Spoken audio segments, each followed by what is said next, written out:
Good morning. I know we're here to talk about legislative business this morning, but I have just been informed that all 4 occupiers that were on the Malheur Wildlife Refuge have been taken into custody safely.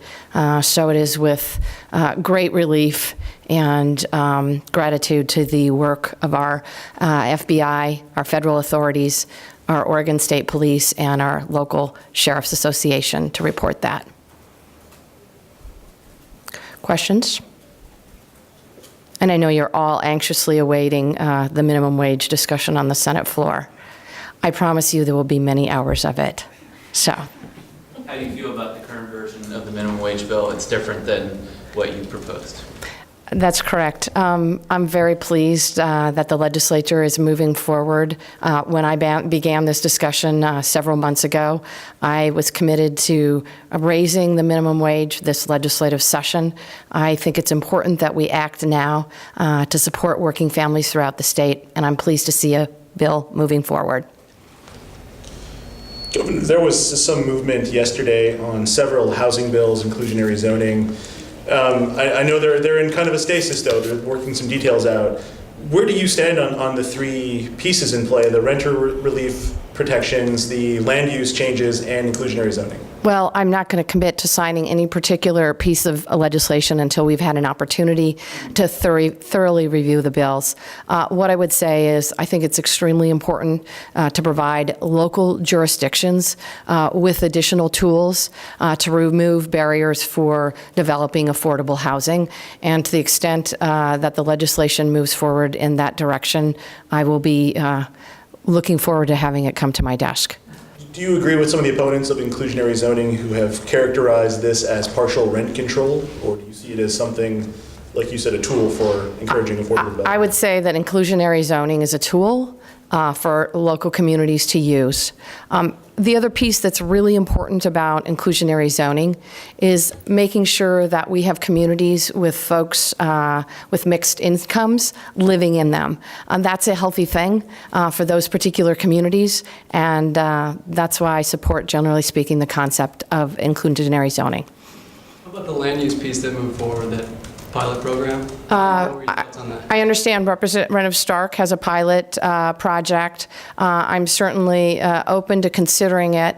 I will tell you generally that tackling affordable housing via land use planning won't necessarily solve the problem, and we know this because cities around the United States do not have land use planning like we have in Oregon, and they are all struggling with issues regarding affordable housing. I think the key to keep in mind is to make sure that we have more tools at the local level. Last year in Oregon public schools, there were 20,000 children without a roof over their head. And I think any tool that we can provide to the local communities that moves us in the right direction is a good thing. Governor, it seems that state employees' salary costs would be impacted by a minimum wage bill. Is it appropriate that that is bypassing Ways and Means? Well, certainly the conversation is happening around the increase in the minimum wage. I think this is a conversation that needs to happen.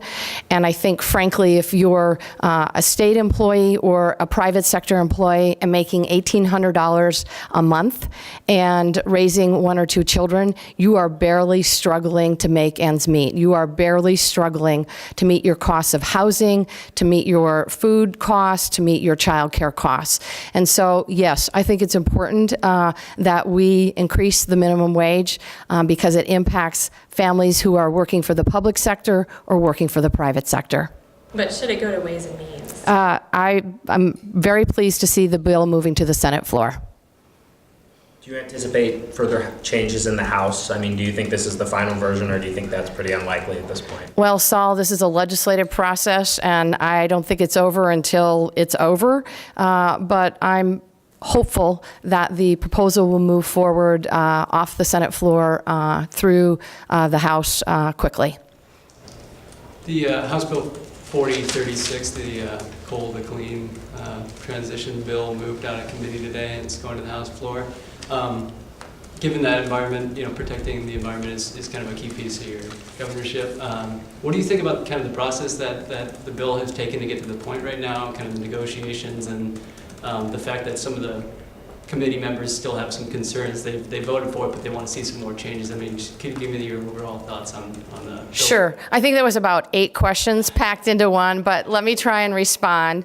So this is obviously a collaborative effort. We had folks from the utility sectors and the environmental sectors coming together to come up with this particular proposal. Obviously, they did that because they were facing a coal to clean ballot measure on the November 2016 ballot.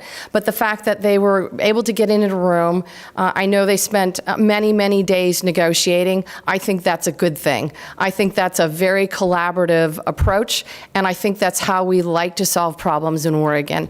In terms of the particular details, I know that there are a number of amendments. I think they're on the -33 amendments. What's important is that we continue to move Oregon forward towards meeting our greenhouse gas emission reduction goals, that the bill does not stymie economic development in our communities throughout the state, and it does not cost taxpayers, ratepayers substantially. And so those will be the 3 criteria that I will take a look at before signing the proposal. Governor, is there anything the legislature is doing or not doing that you want to tell them to stop doing or to start doing at this point in the session while we still have a few weeks to work things through? Well, Dennis, having been a member of the legislature for 17 years, I know how not so fun it is when the governor tells legislators what to do or what to not do. I don't know that I would give them any particular message other than to say, keep working. I know it's a really stressful time, and I hope they can work together to solve Oregon's problems. A couple weeks ago, you talked about possibly asking lawmakers to approve $500,000 or so to account for costs of the Harney County situation. Do you have a better sense of what number that is ultimately going to look like at this point? No, I don't have a better sense of what that number looks like. It is certainly a marker on my budget package, and the legislative leadership knows it's a top priority. I think they're supportive of the budget request as well. I think in total, costs for Harney County as well as the local sheriff's association will run probably higher than that, but I'm confident that there is bipartisan support in the building for reimbursing those costs. And has there been any additional conversation with the federal government as far as reimbursing the state then? Yes, I've actually had conversations personally with both Senator Wyden and Senator Merkley about this particular issue. Our staffs are working together to see if we can get reimbursed from the federal government for the expenses the state has occurred throughout this occupation. And I know you mentioned this a little bit at the beginning, but it's very fresh news, but how does it kind of feel now, that Oregon has kind of moved past this point of having an active occupation, as it were? Well, as I said, I'm very pleased to have this matter come to a close peacefully, safely off the refuge. I think the challenge is really moving forward. And for the Harney County residents, this has been very traumatic. The level of harassment and intimidation by folks who were staying in the Burns community has been horrific. And the healing will take a lot of time. And I think that is our first mission, is to support the Harney County community as they heal and provide them with the resources and the tools that they need to recover. In addition, we will be working closely with the Burns Paiute tribe. This entire incident has been extremely devastating to them. We will be working with them to provide them with the support and assistance that they need as well. Governor, are you concerned about some of the partisanship in this session so far, whether it's the bills being read out loud, or we had a pretty testy debate yesterday on the House floor, we'll probably get one again today. Are you concerned about that? And if so, what steps, can you detail any efforts that you've done to smooth things over maybe between some of that leaders? Well, I've certainly been in contact with folks, individual members. Certainly this is that time of session where people tend to get really tense. I know it's only the second week, but it's a 5-week session. So there are certainly moments of kumbaya. I know in talking with the Senate President this morning that the last 24 hours on and off there have been some kumbaya moments. The reality is that the Oregon legislature, these folks do really great work, and they put aside politics to do what's best for Oregonians, and I'm confident they will continue to do that during this legislative session.